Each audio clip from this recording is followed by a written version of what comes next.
Hello, everyone, and welcome to an exciting edition of Training Unleashed. I really love this one because this is actually going to be at the heart of what this podcast is all about. Before we get going, though, I want to thank my sponsors, C-Suite TV and C-Suite Radio. And on behalf of the Learning Network, I want to thank the audience and, of course, our guests for being here. Our guest is Sue Bingham. She is the founder of HPWP Group. They are a consulting group with a strong focus on training.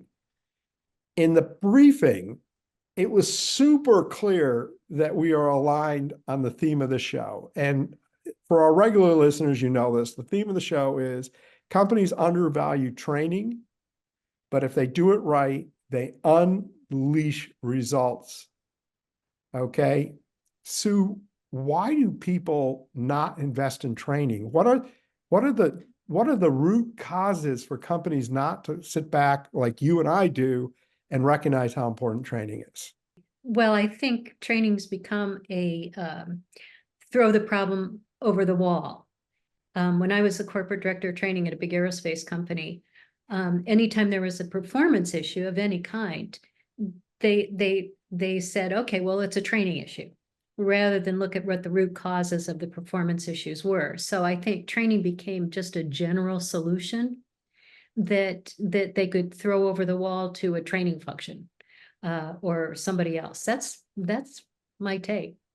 Well, it's interesting. I worked with a company that was a $1 billion food manufacturer, and if I said the brand, everybody would know the brand. This is a big brand. They had a staff of one person in the training company for a $1 billion company that both manufactured, had trucks delivering, had independent contractors running the trucks, which was sort of like a faux franchise. They had one person, and then they fired that person.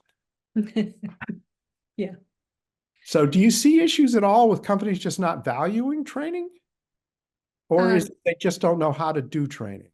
That's what I think is more the case. It's not that they don't value training. I think they see a strong need. It's one of the principles we talk about. I mean, competence is key in any kind of performance. I think that they value it. They don't know how to do it. Yeah. And they think it's easier. They think it's something that just about anybody can do if they've got a set of PowerPoint slides and some technical knowledge.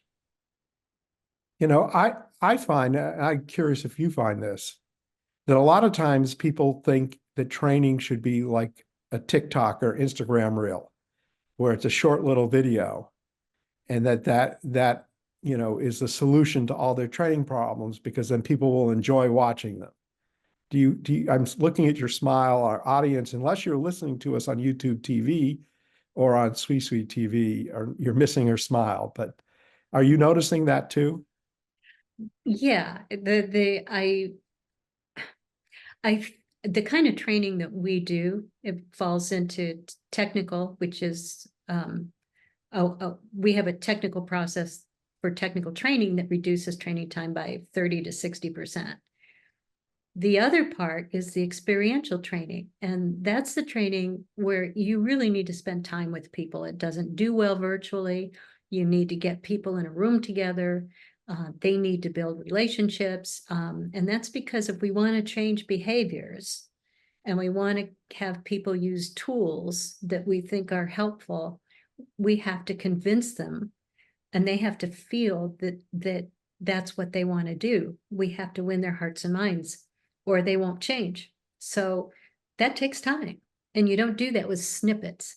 You don't do that with snippets. What you're saying so resonates with me, because I think that in a lot of cases, management thinks we're paying them. They should just do what we tell them to do.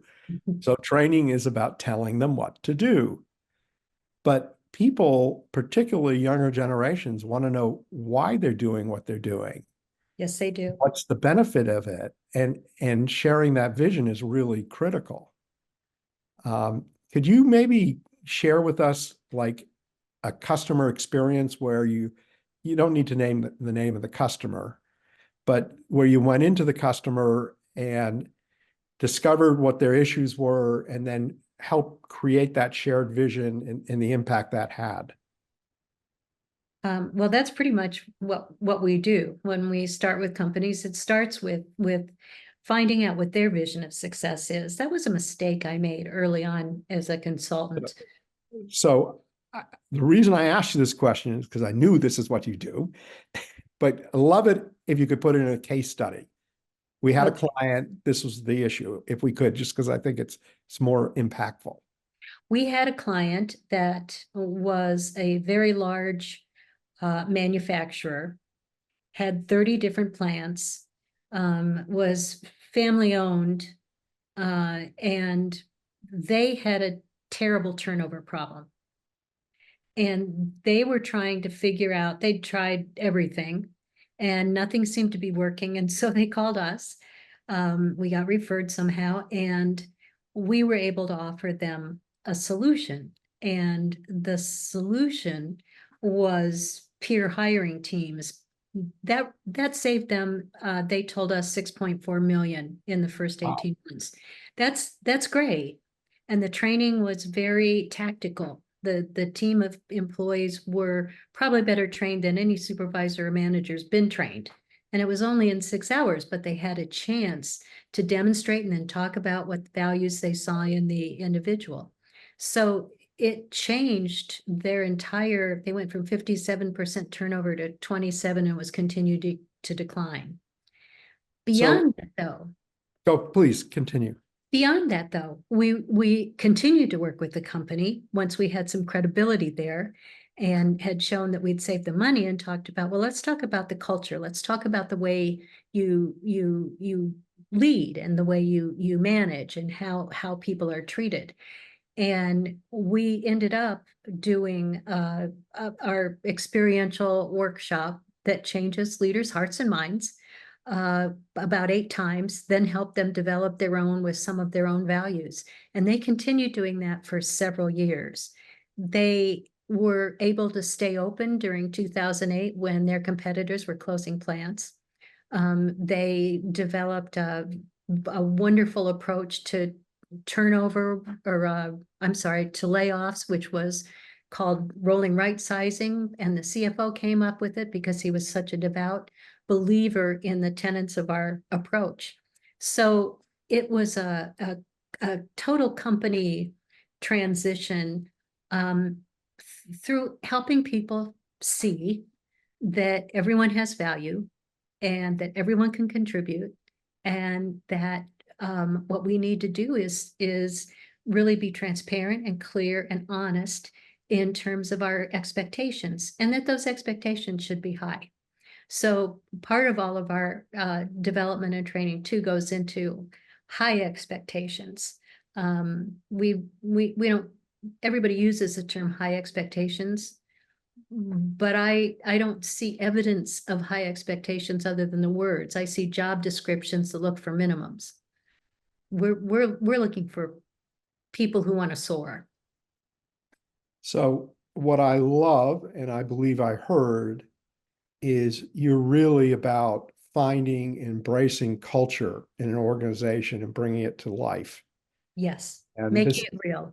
This example really shows how this company embraced that. I bet our audience would love to know what a rolling layoff means. What a rolling right sizing. Yeah, Right sizing. Thank I you. want to give credit to the CFO who developed it. We're still working with him today, still connected with him. He's now president of another company. He determined that what they would do is everybody in the company, and they had 7,000 people. Everybody in the company at every level would take 2 weeks off with no pay. And they could potentially get unemployment, but everybody would take 2 weeks off at different times. And people who left, they simply didn't fill it. So it was called a rolling right sizing, that as people left, they weren't replaced. because of the philosophy, it was the group talking about, well, how do we do this with less? How do we do more with less? A lot of communication. And they were able to avoid shutting a single plant down, which their competition did in several instances. What an amazing statement of valuing people. Yes. I hear in the news the company's going to lay off 10% of the people, but I'm just thinking about the fear of all the employees because they announce it before they actually do the layoff. It's crazy. Well, they may, but it's so wrong because there are so many other ways to avoid layoffs. And it's really very short-sighted, I believe. In fact, I worked with one company where they lost a major contract. And what they did to recover, there's 1.3 million that contract was worth. What they did within the company is say, we had to find 1.3 million. And the owner at the end said, and they involved everybody, and there was only one caveat. The caveat was no one could lose their job. Yep. So they did that. The good news is they found 1.3 million, and the bad news is there was 1.3 million to be found. But those kinds of things you can avoid layoffs. You can find ways around them if you're committed to your people. And I know some companies that are that will do everything possible, as opposed to in many traditional companies, oh, we've got a cost issue. We'll just cut heads. Yeah. Well, I have witnessed this in companies where like they'll lose a big customer and now they've got to lay people off, but they don't necessarily do an analysis of the impact that that has. So I love to share the story. I'm going to share the story because I think it's so relevant. One of the departments that generally gets cut first because it's considered not essential. Yes, Yeah, you know what I'm going to say. The I know training what you're department. saying. Yeah. So the company did an evaluation of profitability per employee, and that was how they would determine how many employees they needed to get rid of. So they got rid of more than half of the people in the training department. But the training department is the one that impacts sales, impacts margin, impacts effectiveness, etc. So all of a sudden, all the things that it impacted because they didn't have the staff and things to do that cost a tremendous amount more than what they saved by cutting those people. And I think when you do a layoff, you really need to understand. I think certainly there are people that need to be let go from companies because they're not good at what they do. I mean, that happens. Well, But that should happen through a coaching process, though. That shouldn't happen through a layoff. People use layoff to do that rather than stepping up to talking with people as an adult and saying, hey, there's an issue with your performance. What's going on? well, you're exactly right. It's a sign of bad management when you do that through a layoff. You're exactly right. Creating engaging, dynamic e-learning content is more important today than ever. At the Learning Network, we have created a product called Breeze. This is the latest technology in course development. It is easy to use, drag and drop, easy to build engaging content, something that you can create and be proud of, something that you can create that learners will enjoy taking. And it works on any device, totally SCORM compatible. Go to learning.net to schedule a demo today. Learning.net. You said something else really early on, but I want to bring back to this because I think our listeners are very curious. You talked about peer hiring. I have a belief of what you mean, but I don't really know. And I'd love to have you talk about what peer hiring is. Sure. Peer hiring is for entry-level jobs. So largely manufacturing, office environments, call centers, things like that. That you're hiring people that you're willing to train. And so instead of looking for any kind of relevant experience, you're looking for attributes. So what you do is you take, depending on how many you need, let's start with a smaller company, you take 5 of your very best employees. They emulate everything you hope for. You get them together in a room and you say, tell me what you're looking for in a coworker. What's important to you about them as a person? And they will make a long list. things like has my back, has fun, works hard, goes beyond. They will have a long list of attributes. And then what the training is it's a 6-hour training, and the training is that we say, okay, here are the attributes that you said, and here are behavior-based questions that you can ask. And then we want to teach you to probe. First of all, what answer you listen for, and then probe for more. And you'll do it as a group. And it'll feel a little awkward at first. So one of the first things we're going to talk about is how do you put someone at ease? Because they're coming into a room with 5 people. So they come up with how to put someone at ease. They own it. They then have, within the scope of that 6 hours, 3 20-minute interviews with, usually it's people that are looking for a temp job or something like that and need the practice. So we'll bring them in and they'll interview them based on attributes. And then at the end of the interview, as a group, they have to reach consensus on if this is someone that they want to add to their team. If it is, they make the final decision. There's no supervisor involved. There's no manager involved. These people are hiring their coworkers. And it's extremely impactful because now, of course, these people, first of all, they have higher standards. Sometimes supervisors are just trying to fill a role. And I'm not blaming the supervisors there. It's just they've got a lot of pressure to keep things going. These folks who experience people coming and going because they're not the right fit, they want to make sure they're the right ones. And they don't want to continue to train and retrain and retrain. So they making that person successful key. I've seen hiring teams turn into almost a group of people who identify problems within the culture. Because if there's turnover and they believe they had the right person, they're looking for what the cause was. So it's it's simple, but it's highly resisted because people think there's got to be a supervisor or manager that makes the final decision. Yet how often have those people been trained really well? And in terms of interview and selection. So it's a game changer. So Sue, what I'm hearing from you, and I think it's very exciting, is the ownership of the decision is actually put on the workers that are going to be working with the people. Absolutely. A lot of times there's this thing, well, they don't know what we need. And that has gone away. But the other thing that you're doing, and I think this is so important, is you're giving the people that are making the decisions the tools to make the decisions with. Because somebody could say, well, I just want to have these people hire them, but they don't know what to ask. They don't know what to do. They don't have any training. Exactly. By training them, you're empowering them. Yes. And, I've witnessed, and this is similar but different, but I think we're sharing, companies that created mentoring programs. Yes. And the programs have failed because they never teach the mentor what it means to be supposed to do. Right. Yeah. Oh, it's a mentoring program. We'll take somebody that's been here for 10 years and we'll put them with a new employee and they'll mentor them. And all of a sudden, and then, they don't know what it means to be a mentor and how to be a mentor and all of that.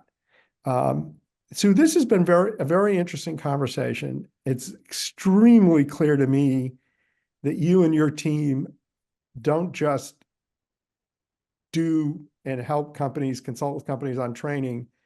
You push companies to be better. Yes. And you have the tools that will make companies better that they probably don't have themselves. Yes. Because you've already shared, and thank you, by the way, because a lot of times it's hard to get people to share meaningful ideas, because everybody here could take the rolling breakup. Everybody here could take the peer hiring idea they just heard now and implement it. Now, I'd argue they probably implement it better with your help. But I would argue that too, based on my experience. Yes, but the point I'm making is you've been really a great guest and you've been doing this. I think people would love to hear about HPWP Group and what you guys do, what your scope of work is, and everything. And you'll talk about it, or we'll talk about it later. but just to have our listeners know, she's got a really amazing, truly amazing offer. So don't tell them the offer yet, but people are going to like this offer. So I just want to tease people so that they pay attention now to what Sue's got to say about her company, because it's an interesting company. And by the way, for people that don't know, we do extensive vetting before we bring guests on the show, because we really care about you, the audience, getting great content. And Sue, you've been fantastic. So please tell us about your company and what you guys do. Well, we've been around for 25 years. We're a very small group who also uses independent contractors. We do leadership development, leadership training. Our flagship is something we don't do train the trainer on. It's the only thing we don't train others to train on. It's because it's filled with stories. It's filled with different kinds of exercises and experiences that cause people to change. Our normal audience, particularly when we're working with manufacturing or large manufacturing firms, is we face a group of 20-some managers who have their arms crossed like this. And they say, I was told to be here. Yes. Yeah, why are you here? I was told to be here. And that same guy, that same person, 3.5 days later, often has tears in his eyes and says, I wish I'd known this 30 years ago. Wow. Not only that, they talk about the fact that people tell us afterwards that it's changed their family life, that the principles have impacted the way in which they interact with their spouse and their children and so on. So it's emotional, but you can't tell management people that you're coming to something that might seem touchy-feely. You can't, they're not going to do that. And it's not in the sense that it's focused on creating relationships.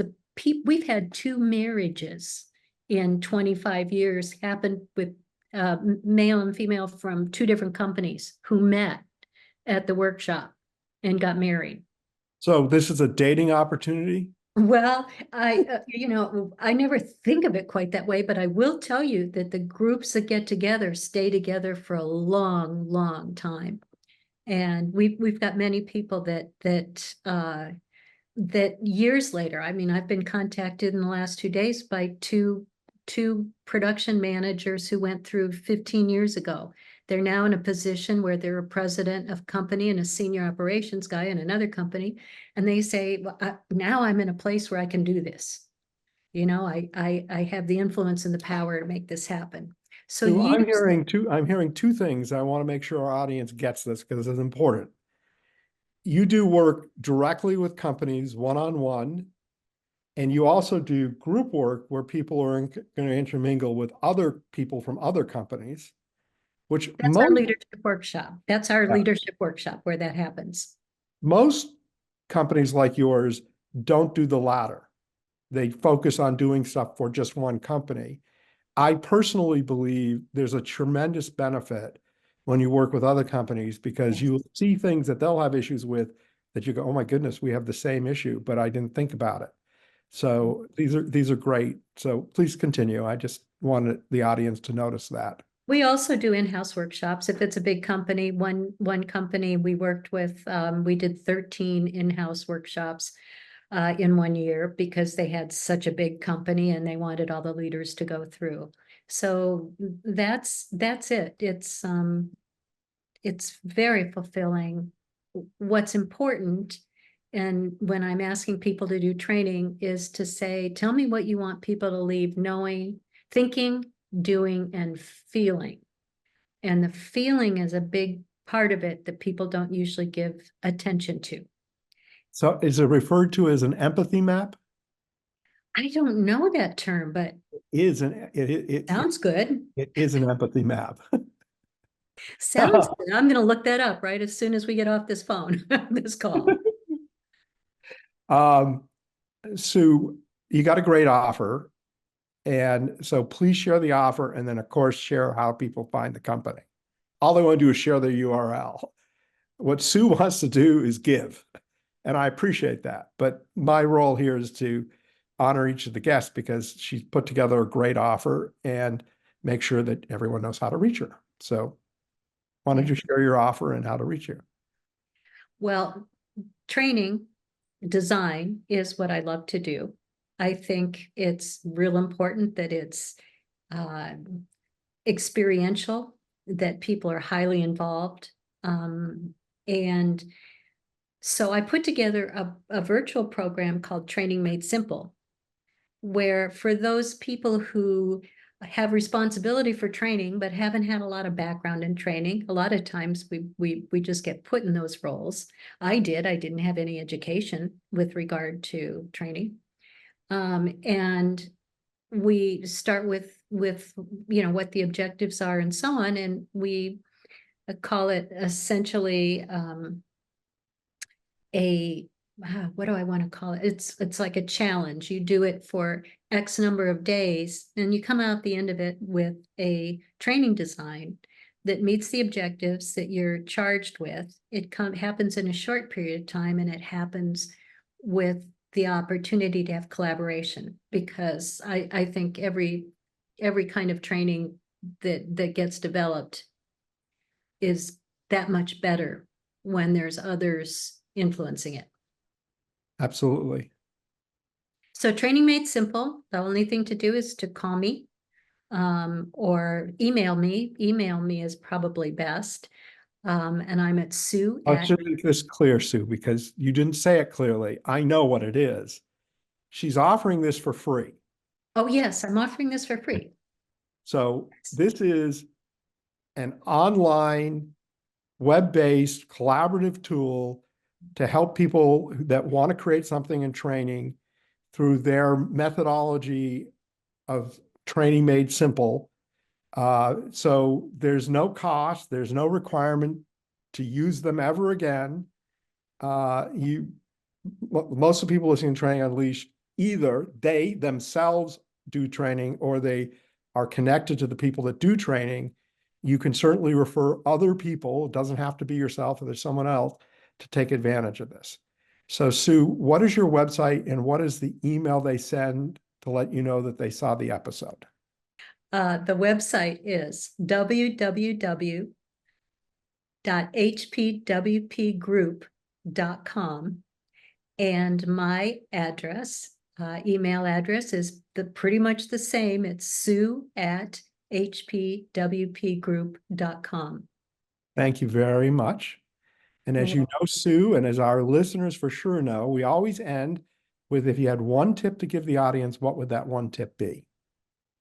Well, this is not necessarily a tip about training. This is a tip about how we approach things. And my tip is that people should believe, despite everything we hear, that the vast majority of people are good people. And given that, we should operate off of positive assumptions more than negative assumptions. Positive assumptions will drive us to treat people with trust and thus receive trust in return. I love the tip. I think it's so important. I have a personal belief that is very similar to your tip, but described slightly different, is I like to lead with love. And it's easier for me because I start out loving everyone. It's easier for me to love people than to like people. They have to earn my like, but they get my love because I lead with an open heart. And which is, I know, different than what you're saying, but I think very similar. No, it's very similar. Yeah. So I just wanted to share that with the audience because I loved your tip so much. Sue, on behalf of the Learning Network, thank you. To the audience, on behalf of the Learning Network, thank you too. Without you, we wouldn't have a show. We're really excited about the show. We now have our YouTube channel, Training Unleashed Network. If you go to YouTube, you can watch the episodes in video, which I think is a little bit more fun. And we're trying every day to make this the best show we can for you. And of course, thank you, my sponsors, C-Suite TV and C-Suite Radio. Take care, everyone, and have a great day.